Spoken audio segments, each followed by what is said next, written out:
Mike Collins is a Georgia Republican congressman who was attending the State of the Union address. So you were in the room where that all happened. Congressman, welcome. Thanks so much for coming on. Your thoughts on the president's claim in that moment, and also the fact that he's headed to Tampa, Florida today to talk about Social Security and Medicare.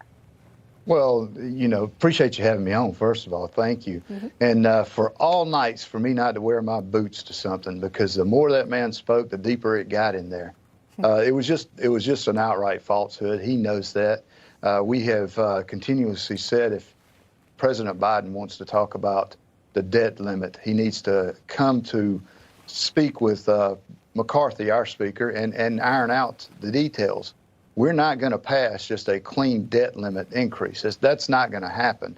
But we're also not going to take away Social Security for people that have paid into that system. Yeah, I wanted to make that clear. The president, many Democrats still push that talking point that Republicans, your party, sir, want to sunset Medicare, Social Security. That is not true. That is not on the table. Is that correct? Not on the table, and it's just an old, tired Democrat talking point forever. And you know what? I think people see through that.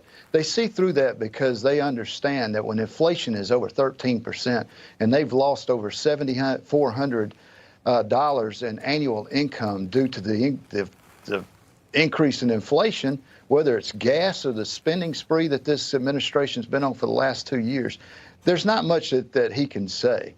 And when President Biden starts touting those old talking points, American people aren't buying that.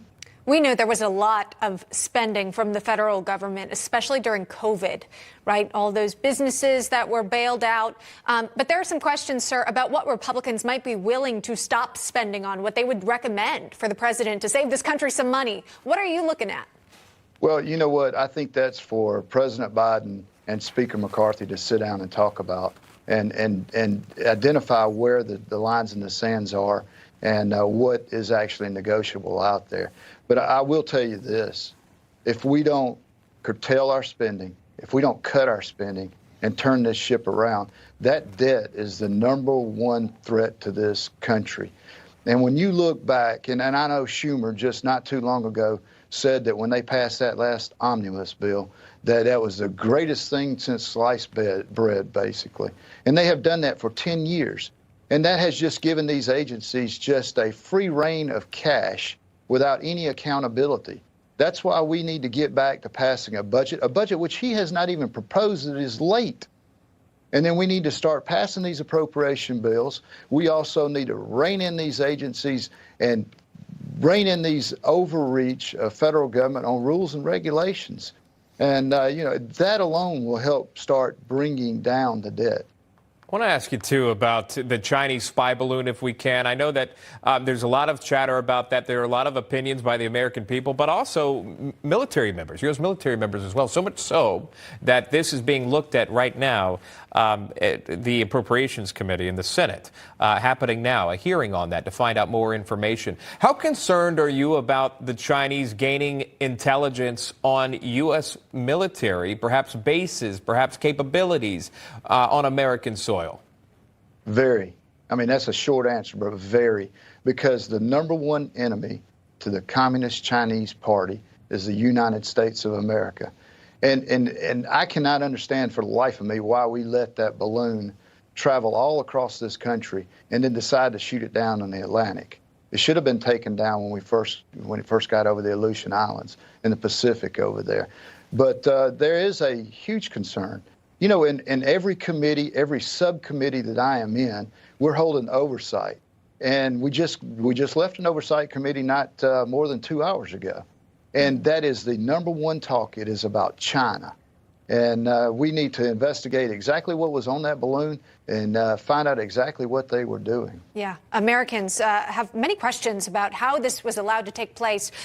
Sir, as you know, several Americans across this great nation, they are also wondering about why they can't watch Newsmax because they're DirecTV consumers. We've seen censorship on Twitter. Now we're seeing censorship of Newsmax, this very channel you're joining us on today. Did you have any thoughts on this move and your maybe message to folks in your district who are frustrated with the decision? I encourage everybody. You're frustrated with it, you let DirecTV and AT&T know that. You can do that with your pocketbook. But it's just another blatant example of liberal media out there censoring speech and free speech. Newsmax is what, number 4 in ranking? So it was obviously not a business decision, because if you wanted to make a business decision, there's several of the liberal stations that should have been taken down first. But that's all it was. It was just another attack on conservative talk. Many people are making the switch, and I know a lot of you out there are sending in those photos of you doing so. So many other providers out there that do carry Newsmax indeed. Georgia Congressman Mike Collins, great to see you, sir. We appreciate your time. Hey, I appreciate you having me on. Thank you. Thank you.